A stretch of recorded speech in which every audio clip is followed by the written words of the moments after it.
जी बिल्कुल, मैं इस वक्त मौजूद हूँ टोबा टेसिंग का नवाही गांव है 397, जिसकी इजाफी बस्ती है नवाब कॉलोनी, जहां पे अफसोसनाक वाक़या पेश आया। बारिश के बायस मकान की छत गिर गई है। एक ही ख़ानदान के 5 अफराद जो हैं मलबे तले दब गए थे। मकामी अफराद जो हैं उन्होंने तमाम अफराद को निकाला, जिसमें 2 कमसन बच्चियाँ हैं जो जाँ बहक हो गई थी। 3 अफराद ऐसे हैं जिन्हें फौरी तौर पर रेस्क्यू ने अस्पताल DHQ अस्पताल मुंतकिल किया, जहाँ इन्हें तिब्बी इमदाद दी जा रही है। डॉक्टर का कहना है कि एक मरीज़ ऐसा है जिसकी हालत तशवीशनाक है। मेरे साथ कुछ लोग यहाँ पे मौजूद हैं, इनसे पूछते हैं ये वाक़या किस तरह से पेश आया।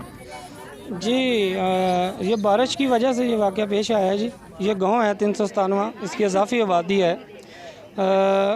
बच्चे सो रहे थे जी अपने वालिद के साथ, और रात को अभी जो है वो छत गिरी है। छत गिरने की वजह से 2 बच्चियों जो हैं वो जाँ बहक हो चुकी हैं, और बाकी के कुछ लोग हैं जो ज़ेर इलाज हैं अस्पताल में जी। और ये बहुत गरीब ख़ानदान है, बहुत गरीब घर है जी। हमारी अपील है, बल्कि पूरे गांव की अपील है, ये वज़ीर आला साहब जो हैं इसका कुछ ना कुछ बंदोबस्त करें, और गांव वालों जो है वो उनकी दुआएं उनके साथ हैं जी।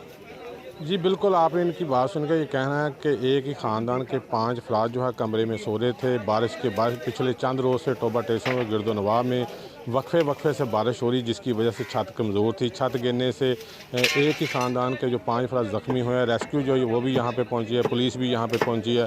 तमाम अफराद को मलबे से निकाला गया। ताहम छोटी बच्चियाँ 2, जिसका नाम नगीना और रमज़ाना है, दोनों बच्चियाँ जो हैं वो जाँ बहक हो गई, जबकि 3 अफराद एक ही ख़ानदान के जो हैं वो ज़ख्मी हुए हैं, जिन्हें DHQ अस्पताल टोबा टेसिंग में मुंतकिल किया गया, जहाँ इन्हें तिब्बी इमदाद दी जा रही है। जी